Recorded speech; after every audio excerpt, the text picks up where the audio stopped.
ازيكم متابعينا عاملين ايه؟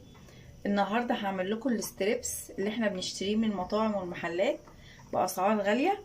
هعرفكم ازاي ان شاء الله تعملوه في البيت بطريقه بسيطه جدا لكل الاطفال اللي بيحبوه. هنجيب معانا نص كوبايه دقيق ونص كوبايه فيجيتار، كوبايه لبن، وربع كيلو بانيه متقطع شرايح بالطول او العرض زي ما تحبوا. هنجيب الطبق الدقيق بتاعنا ده هنحط عليه البهارات بتاعتنا. اول حاجه معلقه ملح، معلقه بابريكا، نص معلقه بابريكا، نص معلقه كركم، فلفل اسمر،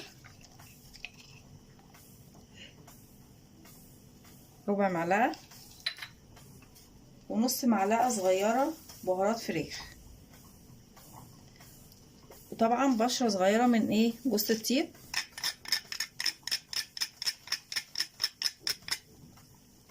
هنقلب كل المكونات دي على الدقيق. هنحط كمان معلقه نشا على الدقيق،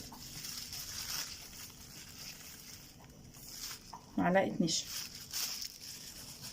هنقلب كل المكونات دي بالبهارات بتاعتنا وبالملح بالفلفل بالكمون بالبابريكا بالكركم. هنفضي نصها على طبق اللبن اللي فيه كوبايه اللبن، ونسيب نصها كده تاني.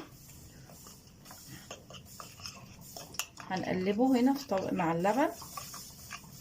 السلام عليكم، لا تنسوا الاعجاب بالفيديو والاشتراك في القناة. البانيه ننزله في الخلطة دي، وبعدين هنا في الدقيق،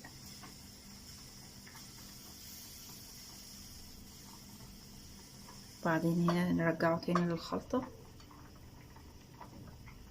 وبعدين على الفيجيتار،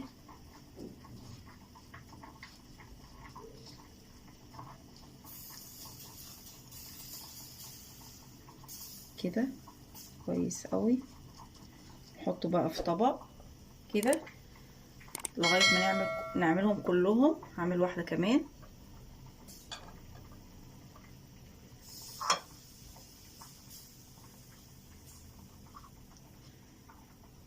بعدين بعد ما نخلصهم كلهم هنحطهم في التلاجة لمده نص ساعه، وبعدين نقليهم في زيت. برضه هوريهولكم.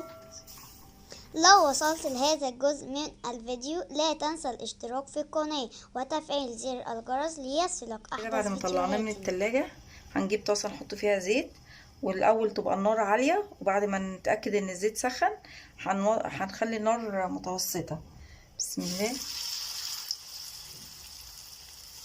كده.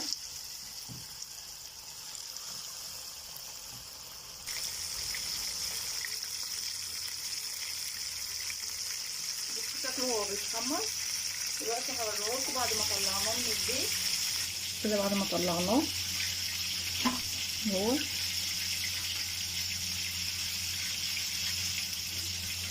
يعني والشفا.